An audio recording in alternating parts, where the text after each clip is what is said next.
नमस्कार विद्यार्थी मित्रांनो, फिटिंग या विभागामध्ये परत एकदा तुमचं स्वागत आहे। मागच्या फिटिंगच्या व्हिडिओमध्ये आपण फिटिंग विभागाची ओळख करून घेतली होती। त्यानंतर हॅमर म्हणजे हातोडी जी फिटिंग विभागामध्ये वापरली जाते त्या हातोडी आणि त्याचे वेगवेगळे प्रकार याची माहिती घेतली होती। आज आपण या फिटिंग विभागामध्ये वापरली जाणारी मार्किंग टूल्स आणि मेजरिंग टूल्स याच्याबद्दल माहिती घेणार आहोत। मार्किंग टूलमध्ये ज्या टूलच्या साहाय्याने आपण जॉबवर मार्किंग करतो त्या टूलला मार्किंग टूल असं म्हणतात। परत एकदा लक्षात घ्या, ज्या टूलच्या साहाय्याने किंवा ज्या साहित्याच्या साहाय्याने आपण जॉबवर मार्किंग करतो त्याला मार्किंग टूल असं म्हणतात। मराठीमध्ये त्याला आखणी करणं असं म्हणतात। म्हणजेच ज्या हत्याराच्या साहाय्याने किंवा ज्या साधनाच्या साहाय्याने जॉबवर आखणी करण्याचे काम केले जाते त्या साधनाला किंवा त्या हत्याराला मार्किंग टूल असं म्हटलं जातं। दुसरं जे आहे, दुसरा जो प्रकार आहे तो आहे मेजरिंग टूल। आता मेजर म्हणजे काय, तर मापन करणे। मग जॉबवर आपण मार्किंग करण्याआधी आपल्याला ते मेजर करायला पाहिजे। तर ज्याने मार्किंग करतो ते मार्किंग आणि ज्याने मेजर म्हणजे मोजतो त्याला मेजरिंग टूल असं म्हणतात। आता या फिटिंग विभागामध्ये मार्किंग टूल कोणती आणि मेजरिंग टूल कोणती याचा आपण अभ्यास करणार आहोत। बघा, मार्किंग टूल पहिल्यांदा आपण बघूया। पहिलं मार्किंगसाठी उपयोगात येणारं जे टूल आहे किंवा साधन आहे ते आहे सरफेस प्लेट। समोर तुम्हाला एक आकृती दिसते, त्याच्यानंतर मी तुम्हाला फोटो पण दाखवणारच आहे पुढच्या स्लाइडमध्ये। आता सरफेस प्लेट म्हणजे काय आपण समजावून घेऊया। जॉबवर मार्किंग करीत असताना जॉब नेहमी सरफेस प्लेटवरच ठेवून मार्किंग केले जाते। सरफेस प्लेट ग्रे कास्ट आयर्नपासून बनवतात। याचा वरील पृष्ठभाग स्क्रेपिंग सारख्या क्रिया करून तंतोतंत समपातळीत बनवलेला असतो। जॉबच्या आकारानुसार वेगवेगळ्या साइजच्या सरफेस प्लेट वापरल्या जातात। सिंपली स्पीकिंग आपण जर विचार केला तर सरफेस प्लेट म्हणजे काय, तर लोखंडाची ग्रे कास्ट आयर्न पासून बनवलेला एक पाट जसा असतो, आपला लाकडी पाट असतो तसंच पाटासारखी परंतु लोखंडाची जाड अशी एक प्लेट असते। याचं वैशिष्ट्य असं की याचा पृष्ठभाग जो आहे तो अतिशय तंतोतंत असा समपातळीत केलेला असतो। कुठेही खडबडीतपणा खालीवरपणा असा त्याच्यामध्ये नसतो। त्यामुळे जॉबवर ज्यावेळेला आपण मार्किंग करायचं असतं त्यावेळेला जॉब या प्लेटवर ठेवायचा आणि मगच त्याच्यावर मार्किंग करायचं, म्हणजे मार्किंग करणं हे अचूक होतं। सरफेस प्लेटची स्थापना जमिनीपासून 30 अंश अंतरावर स्टँडवर करावी।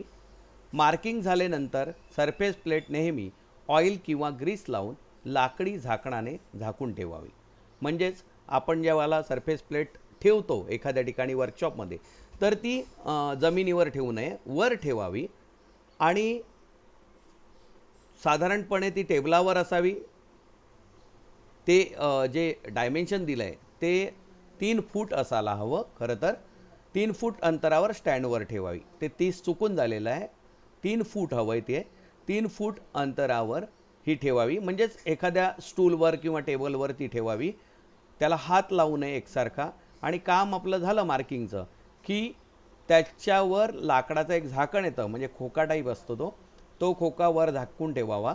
आणि शिवाय या सरफेस प्लेटला नेहमी ऑइल किंवा ग्रीस लावून ठेवावं, जेणेकरून त्याच्यावर काही वस्तू चिकटणार नाहीत किंवा त्याच्यावर स्क्रॅच येता कामा नये, म्हणून ही काळजी घ्यायची असते। ग्रॅनाइटच्या सरफेस प्लेटचा उपयोग ही मार्किंगसाठी केला जातो। या प्रकारच्या सरफेस प्लेटवर वातावरणाचा परिणाम होत नाही। ग्रॅनाइट जे आपण वापरतो बांधकामासाठी त्या ग्रॅनाइटच्या सरफेस प्लेटचा पण वापर आपल्याला करता येतो। पण सर्वसाधारणपणे वर्कशॉपमध्ये आपण जर बघितलं तर ही mild steel MS grey cast आयर्नपासून बनवलेली लोखंडाची जी आहे ती सरफेस प्लेट वापरली जाते. तर मित्रांनो, सरफेस प्लेट म्हणजे आता तुमच्या लक्षात आलं असेल की एक लोखंडी पाट म्हणूया आपण त्याला, जाड असा लोखंडी पाट असतो आणि तो अतिशय गुळगुळीत असतो. त्याचा पृष्ठभाग समपातळीत असतो आणि त्याच्यावर आपण जॉब ठेवून जॉबवर मार्किंग करण्याचं काम करत असतो. त्यानंतर दुसरं जे साधन आहे मार्किंग करत असताना ते आहे अँगल प्लेट. सरफेस प्लेटच्या साह्याने जॉबवर मार्किंग करताना जॉबवर आधार देण्यासाठी अँगल प्लेटचा वापर करतात. या प्लेटसुद्धा कास्ट आयर्नपासून बनवलेल्या असतात आणि याचे दोन्ही पृष्ठभाग तंतोतंत समपातळीत असून एकमेकांशी काटकोनात असतात. बाजूला तुम्हाला आकृती दिसते.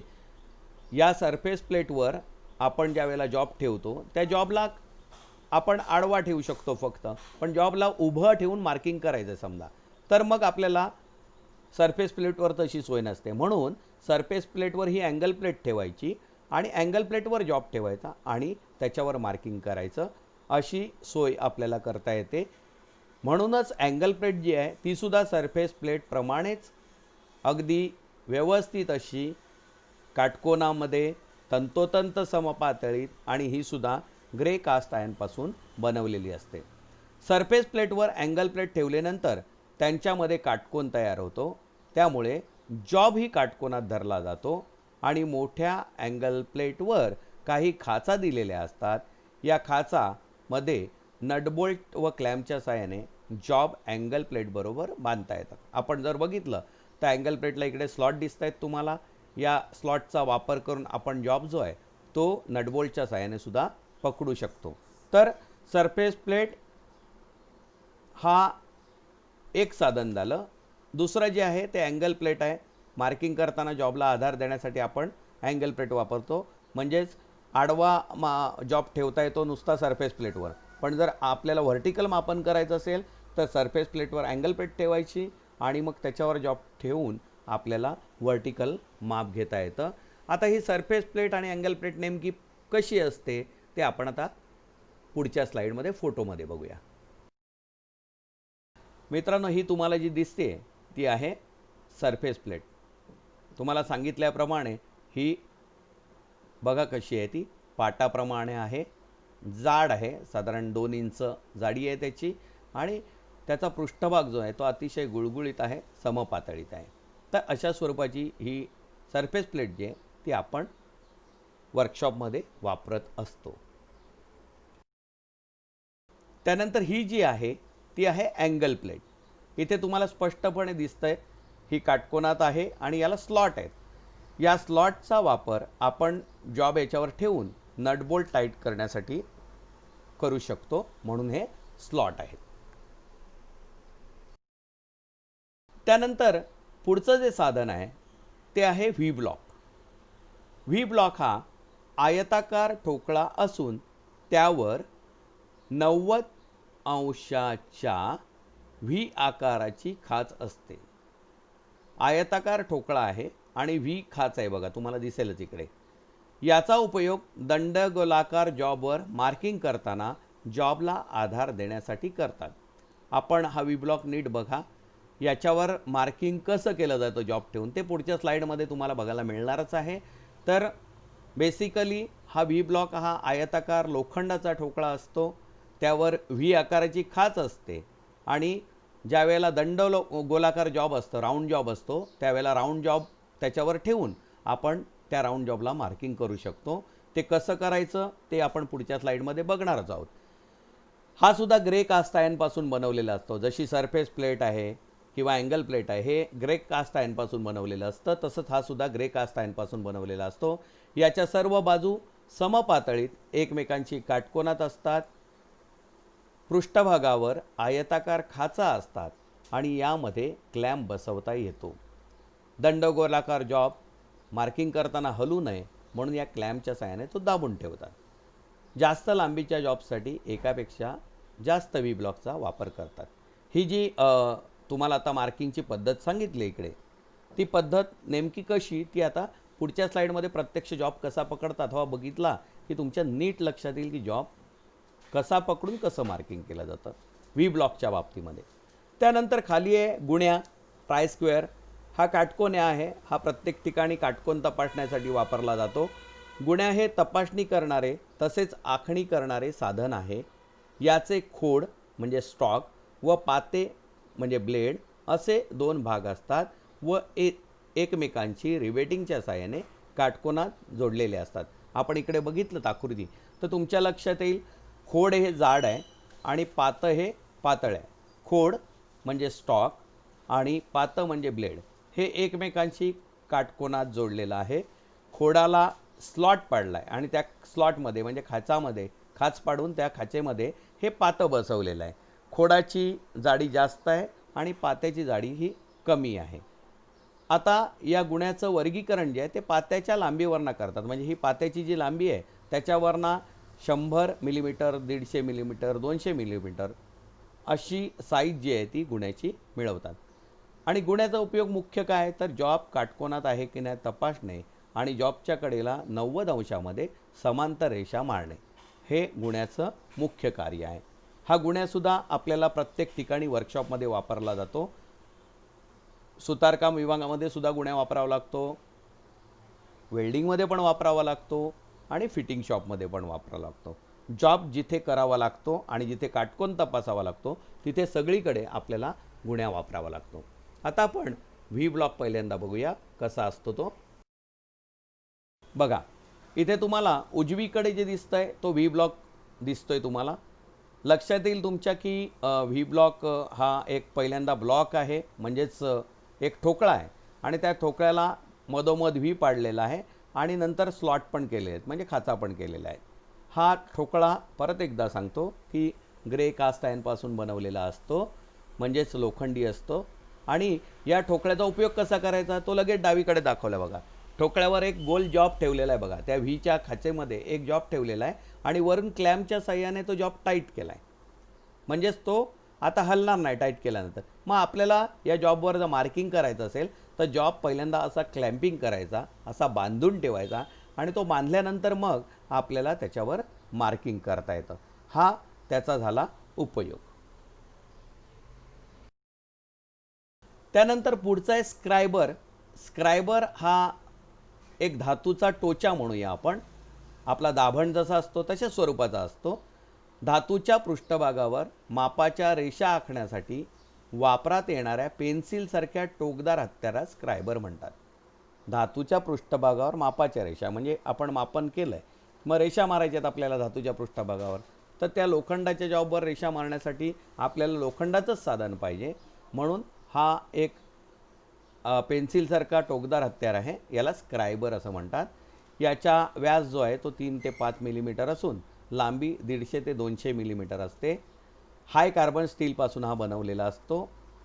धातू जो आहे याचा तो कठीण धातू असतो, जेणेकरून आपल्याला स्क्रॅच व्यवस्थित मारता येतील त्याच्यावर जॉबवर. नंतर याच्या बॉडीवर नर्लिंग केलेलं असतं. नर्लिंग म्हणजे खडबडीतपणा. तो खडबडीतपणा याच्यासाठी की आपण ज्यावेळेला आखणी करतो त्यावेळेला गुळगुळीत जर असलं तर आपल्या हातातून तो सुटण्याचा संभव असतो, ते टाळण्यासाठी तिकडे बॉडीवर नर्लिंग केलेलं असतं. याचं एक टोक सरळ तर दुसरं टोक 90 अंशामध्ये वळवलेलं असतं. सरळ टोक मार्किंगसाठी ज्या ठिकाणी पोहोचत नाही त्या ठिकाणी वाकड्या टोकाने मार्किंग करतात. आपण ज्या वेळेला मार्किंग करत असतो त्यावेळेला वेगवेगळ्या प्रकारचे जॉब असू शकतात. ज्या ठिकाणी सरळ टोक पोचत नाही त्या ठिकाणी या मागच्या बाजूचं जे टोक आहे उजवीकडचं वाकडं टोक त्याच्या साहाय्याने आपण मार्किंग करतो. काळजी काय घ्यावी तर स्क्रायबर हे टोकदार असल्यामुळे तो खिशात ठेवू नये. म्हणजेच आपण काम केल्यानंतर चटकन तो खिशात जर ठेवला तर तो खूप टोकदार असल्यामुळे आपल्याला इजा होण्याची शक्यता असते, म्हणून ही काळजी घेणं अतिशय गरजेचं आहे. त्यानंतर विभाजक डिव्हायडर ज्याला म्हटलं जातं, आपल्या कंपासमध्ये सुद्धा हा डिव्हायडर असतो प्रत्येकाच्या. तर धातूच्या पृष्ठभागावर कंसाचे किंवा वर्तुळ याचं जर मार्किंग करायचं असेल तर आपल्याला याचा वापर करता येतो. तसंच दोन बिंदूमधील अंतर मोजण्यासाठी सुद्धा आपल्याला याचा वापर करता येतो. याच्या पायाची टोकं अणकुचीदार असून ती हार्ड कार्बन स्टीलपासून बनवतात. म्हणजेच मित्रांनो, आपल्याला जर जॉबवर एखादं सर्कल आखायचं आहे किंवा एखादी आर्क म्हणजे कंस करायचा आहे तर त्यासाठी या विभाजकाचा म्हणजेच डिवायडरचा वापर करता येतो. याच्याखेरीज अन्य म्हणजे दोन बिंदूमधलं अंतर आपल्याला एके ठिकाणी मोजायचं आहे, दुसरी ठिकाणी टाकायचं आहे, तर त्यासाठी सुद्धा आपल्याला याचा वापर करता येतो. आपण बघा इकडे तुम्हाला जो दिसतोय डावीकडे तो काटकोने आहे. त्यानंतर उजवीकडे तुम्हाला दिसतोय तो आहे डिव्हायडर म्हणजे विभाजक, आणि त्याच्या खाली तुम्हाला जे दिसतंय तो आहे स्क्रायबर. तर अशा तीन गोष्टी ज्या आहेत त्या आपण वापरतो या मापन करण्यासाठी. मापन साधनं जी आहेत त्याच्यामध्ये प्रामुख्याने आपण आत्ताच जे बघितलं त्याच्यामध्ये surface plate, angle plate, V block आणि ही जी तीन साधनं आहेत यांचा प्रारंभिक स्वरूपाचा अभ्यास जो आहे तो आपण आता केलेला आहे. याच्यानंतर आपण आता बघणार आहोत ती मापन करण्यासाठी म्हणजे आता मोजण्यासाठी कोणती साधनं वापरतात ती आपण आता बघूया. फिटिंग याच्यामध्ये मेजरिंग टूल्स आता आपण बघितली ती मार्किंगसाठी बघितली. आता मेजरिंगसाठी मोजमापासाठी काय काय वापरलं जातं ते आपण बघूया. पहिली कॉमनली सगळ्यांना माहिती असलेलं पहिलं साधन म्हणजे स्टील रूल. जॉबची लांबी, रुंदी, उंची, जाडी यासारखी मापं मोजण्यासाठी स्टील रूलचा वापर करतात. ही पट्टी स्टेनलेस स्टीलपासून बनविलेली असून ती गंजू नये म्हणून त्यावर क्रोमियमचे आवरण दिलेले असते. क्रोमियम हा एक धातू आहे जो गंज लागू देत नाही. त्या क्रोमियम धातूचं प्लेटिंग केलेलं असतं या पट्टीवर, त्यामुळे त्या पट्टीला गंज लागत नाही. पट्टीच्या एका कडेवर मेट्रिक पद्धतीचे मार्किंग केलेले असते, तर दुसऱ्या भागावर दुसऱ्या कडेवर हे मार्किंग जे आहे ते ब्रिटिश पद्धतीने केलेलं असतं. सोप्या भाषेत एका बाजूला मार्किंग जे असतं ते सेंटीमीटरमध्ये असतं, दुसऱ्या बाजूला मार्किंग जे असतं ते इंचामध्ये असतं. हे लक्षात ठेवा. या पट्टीचा आकार जो आहे म्हणजे लांबी जी आहे ती 15 सेंटीमीटर, 30 सेंटीमीटर किंवा 60 सेंटीमीटर एवढी असू शकते. आणि या स्टील रूल्सचं जे मापन आहे, लिस्ट काउंट आहे किंवा सूक्ष्म माप आहे. किती सूक्ष्म माप आहे तर याचं आहे 0.5 मिलीमीटर, म्हणजे मिनिमम आपण अर्धा मिलीमीटर माप या स्टील रूलच्या साहाय्याने मोजू शकतो. विद्यार्थी मित्रांनो, ही स्टील रूल जी आहे ती कॉमन आहे, ही आपण प्रत्येकाने बघितलेली असेलच, त्यामुळे याच्याबद्दलची माहिती ही तुम्हाला आहेच. आपण आता हे तुम्हाला जे दिसत आहेत 4 आकृत्या दिसत आहेत बघा, हे आहेत कैवार किंवा कॅलिपर यांना म्हटलं जातं. हे जे वापरले जातात याला डायरेक्ट माप मोजता येत नाही, इनडायरेक्ट मेजरिंग टूल असं म्हटलं जातं. इनडायरेक्ट का तर याच्या साहाय्याने तुम्ही माप घेऊ शकता का, नाही घेऊ शकत. पहिल्यांदा पट्टीच्या साहाय्याने या डिवायडरने आपण माप घेणार आहोत आणि नंतर मग त्या डिवायडरचा वापर करणार आहोत. म्हणजेच या डिवायडरने ज्या वेळेला आपण मापन करत असतो, मापन केल्यानंतर मार्किंग करत असतो, त्यावेळेला पहिल्यांदा आपण पट्टीचा वापर करावा लागतो. मोजमाप आपण पट्टी ठेवतो, त्या पट्टीवर डिवायडर ठेवतो, डिवायडरमध्ये माप घेतो आणि मग डिवायडरचा उपयोग करतो. डायरेक्ट मेजरमेंट आपण डिवायडरने घेऊ शकत नाही, हे इनडायरेक्ट मेजरमेंटचं साधन आहे. कैवार हे सूक्ष्म मापनाचे साधन नाही. तसेच याच्या साहाय्याने आपण डायरेक्ट मापही मोजता येत नाही, तर त्यासाठी स्टील रूलचा वापर करावा लागतो. तुम्ही प्रत्येकाने हे बघितलेलं आहे, तुम्ही कंपासने ज्या वेळेला वर्तुळ काढता त्यावेळेला तुम्हाला पट्टीमध्ये पहिल्यांदा त्याची त्रिज्या घ्यावी लागते आणि नंतरच तुम्ही वर्तुळ काढता. सेम प्रोसिजर आपण जॉबवर काम करत असताना पहिला पट्टीचा वापर करणार, त्याचं डायमेन्शन घेणार पट्टीवर आणि मग नंतर मग ते माप जे आहे ते या कॅलिपरनी घेऊन ॲक्च्युअल ज्या वेळेला काम करणार जॉबवर तो कॅलिपर करणार, पण मोजायचं काम मात्र स्टील रूल म्हणजे पट्टी करणार. आता जे हे कॅलिपर आहे याचे प्रकार जे आहेत ते सांध्यानुसार आणि उपयोगानुसार असं आपण त्याचे वर्गीकरण जे आहे ते केलेलं आहे. तसंच त्याचे कामानुसार जे प्रकार आहेत, इनसाइड कॅलिपर, आउटसाइड कॅलिपर आणि ऑड लेग कॅलिपर, हे कामानुसार त्याचे प्रकार आहेत. इनसाइड म्हणजे अंतर्गत माप घेणारे, आउटसाइड म्हणजे बाहेरचं माप घेणारे आणि ऑड लेग म्हणजे आपल्याला जर ऑड मेजरमेंट घ्यायचे असतील तर त्यासाठी हे वापरले जातात. आपण आता पुढे नीट माहिती घेऊया त्याची परत एकदा. त्यानंतर पुढचा आहे स्क्रायबर. स्क्रायबर हा एक धातूचा टोचा म्हणूया आपण. आपला दाभण जसा असतो तशाच स्वरूपाचा असतो. धातूच्या पृष्ठभागावर मापाच्या रेषा आखण्यासाठी वापरात येणाऱ्या पेन्सिलसारख्या टोकदार हत्यारास स्क्रायबर म्हणतात. धातूच्या पृष्ठभागावर मापाच्या रेषा म्हणजे आपण मापन केलं आहे, मग रेषा मारायच्यात आपल्याला धातूच्या पृष्ठभागावर, तर त्या लोखंडाच्या जॉबवर रेषा मारण्यासाठी आपल्याला लोखंडाचंच साधन पाहिजे. म्हणून हा एक पेन्सिलसारखा टोकदार हत्यार आहे, याला स्क्रायबर असं म्हणतात. याचा व्यास जो आहे तो 3 ते 5 मिलीमीटर असून लांबी 150 ते 200 मिलीमीटर असते. हाय कार्बन स्टीलपासून हा बनवलेला असतो. धातू जो आहे याचा तो कठीण धातू असतो, जेणेकरून आपल्याला स्क्रॅच व्यवस्थित मारता येतील त्याच्यावर जॉबवर.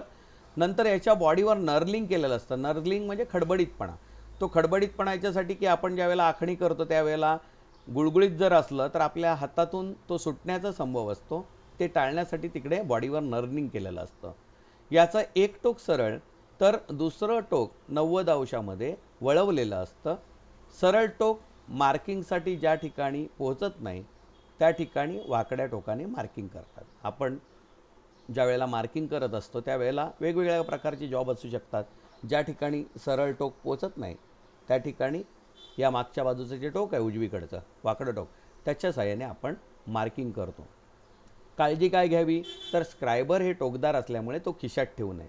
म्हणजेच आपण काम केल्यानंतर चटकन तो खिशात जर ठेवला तर तो खूप टोकदार असल्यामुळे आपल्याला इजा होण्याची शक्यता असते. म्हणून ही काळजी घेणं अतिशय गरजेचं आहे. त्यानंतर विभाजक, डिव्हायडर ज्याला म्हटलं जातं. आपल्या कंपासमध्ये सुद्धा हा डिव्हायडर असतो प्रत्येकाच्या. तर धातूच्या पृष्ठभागावर कंसाचे किंवा वर्तुळ याचं जर मार्किंग करायचं असेल तर आपल्याला याचा वापर करता येतो. तसंच 2 बिंदूमधील अंतर मोजण्यासाठी सुद्धा आपल्याला याचा वापर करता येतो. याच्या पायाची टोकं अणकुचीदार असून ती हार्ड कार्बन स्टीलपासून बनवतात. म्हणजेच मित्रांनो, आपल्याला जर जॉबवर एखादं सर्कल आखायचं आहे किंवा एखादी आर्क म्हणजे कंस करायचा आहे तर त्यासाठी या विभाजकाचा म्हणजेच डिवायडरचा वापर करता येतो. याच्याखेरीज इथे बघा, इथे डावीकडे तुम्हाला कॅलिपर दिसत आहेत बघा. डावीकडचा जर फोटो बघितला तर तुमच्या लक्षात येईल की हे पहिला कॅलिपर आहे, दुसरा कॅलिपर आहे. याला उजवीकडे अशी दांडी बाहेर आलेली आहे, ते स्प्रिंग कॅलिपर आहे. म्हणजे स्प्रिंगचा वापर केलेला आहे त्याच्यासाठी. आउटसाईड कॅलिपर आहेत. आउटसाईड म्हणजे बाह्य माप मोजण्यासाठी याचा वापर केला जातो. हे आउटसाईड कॅलिपर आहेत आणि स्प्रिंग जॉईंटचा वापर केलेला आहे. आणि खालची जी आकृती आहे तिसरा जो फोटो आहे त्याला रिवेट मारलेला आहे बघा. तर हा रिवेटवाला म्हणजे फर्म जॉईंटवाला आहे आणि वरचे जे आहेत ते स्प्रिंग जॉईंटवाले आहेत. त्यानंतर उजवीकडची आकृती बघा. इंटरनल माप म्हणजे याचे पाय जर बघितले ते वरच्या बाजूला बाहेरच्या बाजूला वळलेले आहेत. अंतर्गत माप घेण्यासाठी म्हणजे आंतरकैवार आहे ते. आणि यातला पहिला जो आहे तो परत एकदा त्याला रिवेटिंग केलेला आहे, त्यामुळे तो फर्म जॉईंट कॅलिपर आहे. आणि खालचा जो आहे तो स्प्रिंग जॉईंट कॅलिपर आहे. आणि हे दोन्ही आहेत ते कोणते आहेत तर इनसाइड कॅलिपर आहेत. म्हणजे बघा, परत एकदा सांगतो, डावीकडची जी आकृती आहे, डावीकडचा जो फोटो आहे त्याच्यामध्ये जे कॅलिपर आहेत ते सर्व कॅलिपर जे आहेत ते आउटसाइड कॅलिपर आहेत आणि उजवीकडचे कॅलिपर आहेत ते इनसाइड कॅलिपर आहेत. आणि त्या कॅलिपरमध्ये डावीकडच्या फोटोमध्ये पहिले 2 फोटो आहेत त्याला उजवीकडे अशी दांडी बाहेर आलेली ती स्प्रिंग आहे. त्या स्प्रिंगच्या साहाय्याने आपण त्याचे पाय जे आहे ते कमी जास्त करू शकतो. आणि खालचा जो आहे आकृती किंवा फोटो तो त्याला रिवेटिंग केलेला आहे. तसंच उजवीकडे सुद्धा वरचा जो आहे त्याला रिवेटिंग केलेला आहे, खालचा जो आहे त्याला स्प्रिंग लावलेली आहे, जेणेकरून स्प्रिंगचा वापर आपण करू शकतो. सो हे झाले आउटसाइड कॅलिपर, इनसाइड कॅलिपर आणि स्प्रिंग जॉईंट आणि फर्म जॉईंट कॅलिपर. त्यानंतर पुढे जे बघणार आहोत ते म्हणजे सरफेस गेज. सरफेस गेजलाच मार्किंग ब्लॉक किंवा स्क्रायबिंग ब्लॉक असेही म्हणतात. याचे base, spindle clamping nut, fine adjustment screw व स्क्रायबर असे भाग असतात. सरफेस प्लेटच्या साह्याने जॉबवर मार्किंग करण्यासाठी, जॉबवर उंची मोजण्यासाठी तसेच लेथ मशीनवर जॉब ट्रू करण्यासाठी याचा वापर करतात. आपण आता प्रत्यक्ष आकृती बघू म्हणजे तुमच्या हे सगळं लक्षात येईल. नेमकं सरफेस गेज म्हणजे काय, नॉट प्लेट, सरफेस गेज म्हणजे काय ते कळेल तुम्हाला. फक्त याच्यामधलं एक आणखी लक्षात ठेवा की सरफेस गेजला मार्किंग ब्लॉक किंवा स्क्रायबिंग ब्लॉक असेही म्हणतात. ही ओळ नीट लक्षात ठेवा. गाळलेल्या जागांसाठी हाही प्रश्न महत्त्वाचा. जसं मी तुम्हाला सांगितलं की ऑडलेग कॅलिपरला जेनी कॅलिपर असेही म्हणतात, तसंच सरफेस गेजला मार्किंग ब्लॉक किंवा स्क्रायबिंग ब्लॉक असेही म्हणतात. हे नोट करून ठेवा. बघा इथे समोर तुम्हाला दोन प्रकारच्या सरफेस गेज दिसतात. एक आहे साधी सरफेस गेज आणि दुसरी आहे युनिव्हर्सल सरफेस गेज. असे दोन प्रकार दिसतात. साध्या सरफेस गेजमध्ये स्क्रायबरची सूक्ष्म हालचाल करता येत नाही. म्हणजे हा डावीकडचा आहे साधा जो आहे, याच्यामध्ये जो वरती स्क्रायबर दाखवलेला आहे बघा तुम्हाला, स्क्रायबर आहे, स्वंग आहे, स्पिंडल आहे आणि बेस आहे. इकडे सुद्धा तसेच पार्ट आहेत, स्क्रायबर आहे, स्वंग आहे, स्पिंडल आहे. मात्र इकडे आणखी त्याच्यामध्ये बघा फाईन ॲडजस्टमेंट स्क्रू आणि गाईड पिन हे दोन भाग जास्त आहेत युनिव्हर्सल सरफेस गेजमध्ये. हा दोघांमधला फरक नीट लक्षात घ्या. आता दोघांमधला कामाचं स्वरूप कसं आहे बघा. साधा सरफेस गेज जर असेल तर आपल्याला स्क्रायबरची सूक्ष्म हालचाल करता येत नाही. म्हणजे स्क्रायबर जो आहे तो मायन्यूटली सूक्ष्मपणे कमी जास्त वरखाली आपल्याला करता येत नाही. मात्र कंपॅरेटिव्हली किंवा तुलनेने युनिव्हर्सल सरफेस गेजमध्ये मात्र आपल्याला स्क्रायबरची सूक्ष्म हालचाल करता येते, कारण तिकडे तो फाईन ॲडजस्टमेंट स्क्रू जो आहे तो असतो. आता पुढच्या स्लाईडमध्ये आपण क्लिअर कट ही आकृती बघूया कशी आहे ती. बघा इकडे तुम्हाला आणखी क्लिअर होईल. ती आकृती थोडीशी ब्लर दिसत होती, आता ही क्लिअर तुम्हाला आकृती दिसते. इथे बघा स्पिंडल आहे, त्यानंतर स्क्रायबर और मार्कर म्हटलेलं आहे आणि बेस आहे. ही झाली साधी झाली. आता उजवीकडे बघितलं तर तुमच्या लक्षात येईल स्क्रायबर दिसतोय, स्पिंडल दिसतोय, स्पिंडल नट दिसतोय, बेस दिसतोय, रॉकर आणि ॲडजस्टमेंट स्क्रू म्हटलेलं आहे. नाव फक्त वेगळं आहे. फाईन ॲडजस्टमेंट स्क्रू जो आहे याचा वापर सूक्ष्म हालचाल स्क्रायबरची करण्यासाठी केला जातो, जो साध्या सरफेस गेजमध्ये नाही आहे, मध्ये नाही आहे, तर युनिव्हर्सलमध्ये आहे. तर आता आपण पुढच्या स्लाईडमध्ये प्रत्यक्ष कसं दिसतं हे ते बघूया आपण. फिटिंग याच्यामध्ये मेजरिंग टूल्स आता आपण बघितली ती मार्किंगसाठी बघितली. आता मेजरिंगसाठी मोजमापासाठी काय काय वापरलं जातं ते आपण बघूया.